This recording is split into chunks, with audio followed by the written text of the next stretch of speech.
कैदियों में सुधार के लिए गांधी की फिलॉसफी को यूज करना और एक वार्डन का नंगे हाथों से बैल से लड़ना, यह सब एक फिल्म में कैसे समा सकता है।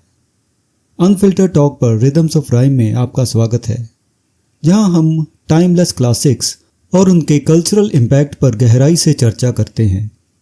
आज हम बात करेंगे वी शांताराम की 2 आंखें 12 हाथ की एक 1957 की मास्टरपीस, जिसने सोशली कॉन्शियस सिनेमा को इंडिया में एक नई दिशा दी।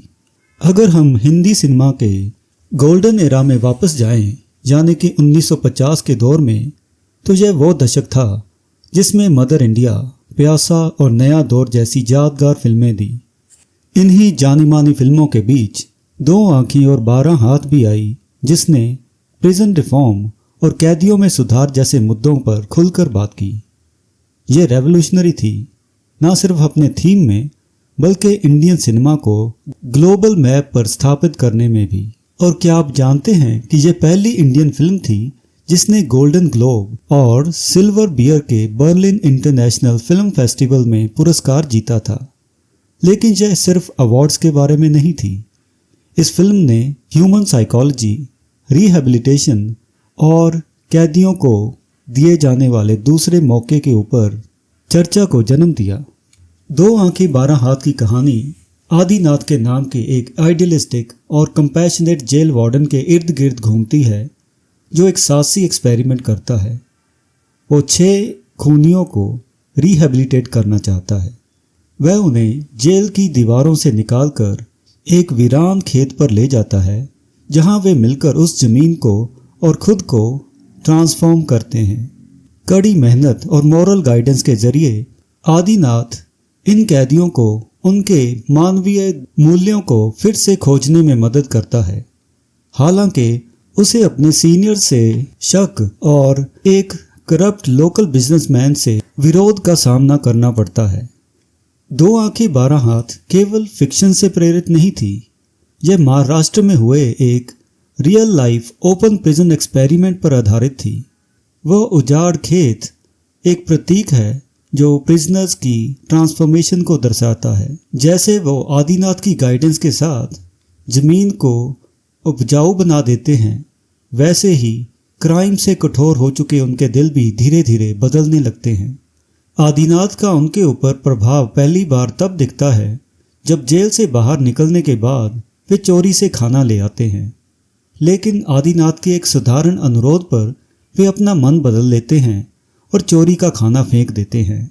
हालांकि कैदियों और आदिनाथ के बीच ट्रस्ट का एक डेफिसिट रहता है, जो कि उनके बीच एक कांस्टेंट टेंशन के रूप में हमें दिखता रहता है। कई घटनाओं में आदिनाथ को लगता है कि कैदी भाग सकते हैं और कैदियों को लगता है कि आदिनाथ उन पर भरोसा नहीं करते। लेकिन बाद में वो उससे कबूल करते हैं कि उसकी 2 आंखें ही हैं जो उन्हें कोई भी एक्सट्रीम कदम उठाने से रोकती हैं।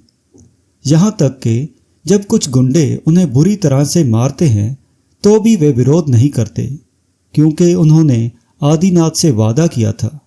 फिल्म का एक शुरुआती सीन मुझे डेंजल वॉशिंगटन के एक डायलॉग की याद दिलाता है, जहां उन्होंने एक कैदी के बारे में कहा था जिसे कई सालों बाद जेल से रिहा किया गया था, लेकिन वह बाहरी दुनिया में एडजस्ट करने में कठिनाई महसूस कर रहा था। वॉशिंगटन ने कहा कि वो इंस्टीट्यूशनलाइज हो चुका है, मतलब ये कि जेल का दिनचर्या उसके जीवन का अभिन्न अंग बन चुका है।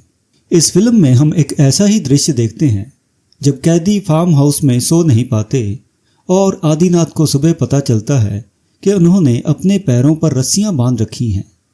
इसकी एक मासूम और गहरी वजह यह थी कि वे बहुत हल्का महसूस कर रहे थे और इस वजह से सो नहीं पा रहे थे। एक समानता हमें कुंदन फिल्म में भी दिखती है, जिस पर हमने कुछ दिन पहले ही चर्चा की थी। जब कुंदन 14 साल की कैद काटने के बाद जेल से बाहर आता है तो लोग उसे पहले चोर, फिर डाकू और उसके बाद खूनी तक मानते हुए उससे दूर भागने लगते हैं। इसी तरीके से इस फिल्म में फार्म हाउस का केयरटेकर और कुक भाग जाता है क्योंकि उसे डर था कि ये कैदी उसकी हत्या कर देंगे।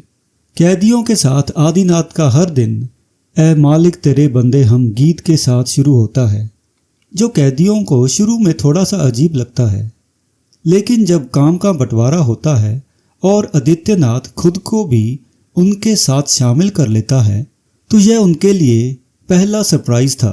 पर आदिनाथ उनको बराबरी का एक एहसास देना चाहता था। वी शांताराम, जिन्होंने इस फिल्म का निर्देशन किया है और इसमें अभिनय भी किया है, अपनी बाउंड्रीज को पुश करने में माहिर थे। फिल्म के क्लाइमेक्स में आता है एक इंटेंस बुल फाइट का सीन। शांताराम 57 साल की उम्र में एक असली बैल से नंगे हाथों से लड़े और गंभीर रूप से घायल भी हो गए थे, लेकिन उन्होंने यह सब केवल थिएट्रिक्स के लिए नहीं किया था।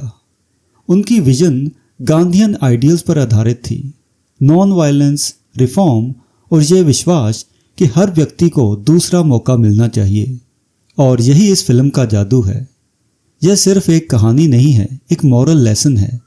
जब कैदी आदिनाथ की याद में अपने हाथ उठाकर सलाम करते हैं तो यह उनके पुनर्जन्म का प्रतीक बन जाता है। उनको आकाश में आदिनाथ की आंखें दिखती हैं, जो कि हमेशा उनको सही राह दिखाती रहेंगी। और अपनी कैद खत्म होने के बावजूद भी वो उस फार्म हाउस को छोड़ने से इनकार कर देते हैं। इस फिल्म में चंपा का किरदार जो कि संध्या ने निभाया है वो भी काफ़ी महत्वपूर्ण है। एक खिलौने बेचने वाली चंपा इस पुरुषों की दुनिया में एक टेम्पटेशन की तरह आती है, लेकिन वो ना केवल एक कैदी के छोटे छोटे बच्चों को माँ का प्यार देती है, बल्कि धीरे धीरे कैदियों के लिए नैतिकता की टीचर भी बन जाती है। अगर फिल्म को सतही तौर पर देखा जाए तो कैदियों को ईगो, चंपा को इड और आदिनाथ को सुपर ईगो के रूप में डिसमिस किया जा सकता है।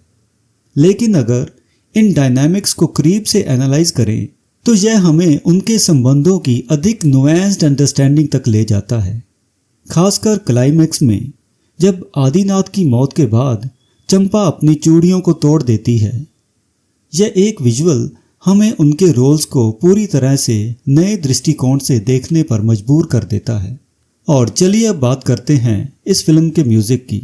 वसंत देसाई द्वारा कंपोज्ड इस फिल्म का sound track emotional story telling के साथ हिंदी फिल्म और संगीत जगत को एक नई ऊंचाई पर ले जाता है। ए मालिक तेरे बंदे हम सिर्फ जेलों में ही नहीं बल्कि देश भर के स्कूलों में एक एंथम बन गया था। यह आर्ट की उस शक्ति का रिमाइंडर है जो कंपैशन और चेंज को इंस्पायर कर सकती है। लेकिन एक और मास्टरपीस है जिसे अक्सर नज़रअंदाज कर दिया जाता है, तक तक धुम धुम। यह गाना चंपा उन छोटे बच्चों को बहलाने के लिए गाती है, लेकिन यह इतना प्रेरणादायक है क्योंकि इसमें पैट्रियोटिक और ह्यूमनिस्टिक वैल्यूज़ भरी हुई हैं। फिल्म के कॉन्टेक्स्ट में जब इस गाने को देखा जाए तो इसकी बीट्स और लाइंस रोंगटे खड़े कर देने के लिए काफ़ी हैं। कैदियों के कॉमिक डांस मूवमेंट्स के पीछे उनकी रिफॉर्मेशन का सबूत छिपा है और चंपा का डांस और एक्सप्रेशन, इसे बस देखा और सराहा जा सकता है। 2 आंखें 12 हाथ की बॉक्स ऑफिस पर कामयाबी और नेशनल और इंटरनेशनल लेवल पर मिले पुरस्कारों के अलावा इसका मैसेज इसको काफ़ी खास बनाता है। यह हमें बताती है कि रिहैबिलिटेशन में समाज की एक महत्वपूर्ण भूमिका होती है। यह कॉलोनियल एरा के प्यूनिटिव सिस्टम को चुनौती देता है और एम्पैथी और ट्रस्ट जैसी भावनाओं को शक्ति देता है। सच कहूँ तो क्या यह वह बात नहीं है जो हमें आज भी सुनने की ज़रूरत है, खासकर जब कोई भी दिन ऐसा नहीं गुजरता जब हम मॉब जस्टिस की किसी घटना के बारे में ना सुने। तो फाइनली हम कह सकते हैं कि चाहे आप फिल्म बफ हो या इंस्पिरेशन की तलाश में, ये क्लासिक आपको ज़रूर देखनी चाहिए। आज जब हम स्पेशल इफ़ेक्ट से भरे हाई वोल्टेज एक्शन सीन्स में सुपरस्टार्स को देखते हैं तो अपनी भावनाओं में बह जाते हैं, लेकिन 2 आंखें 12 हाथ जैसी फिल्म एक पावरफुल स्टोरी टेलिंग से भावनाओं का सैलाब ला सकती है। यह वह कला है जो आज की कई फिल्मों में गायब है और इसी वजह से वो ऑडियंस से जुड़ने में नाकाम रहती हैं। तो आप क्या सोचते हैं, क्या ऐसी फिल्में आज की दुनिया में बदलाव लाने की प्रेरणा बन सकती हैं? अपने विचार कमेंट्स में ज़रूर बताएं और रिदम्स ऑफ राइम को लाइक, शेयर और सब्सक्राइब करना ना भूलें। ताकि आप ऐसी और अनफिल्टर्ड टॉक्स सुन सकें। आज के एपिसोड्स के लिए इतना ही। Until next time, goodbye and thank you.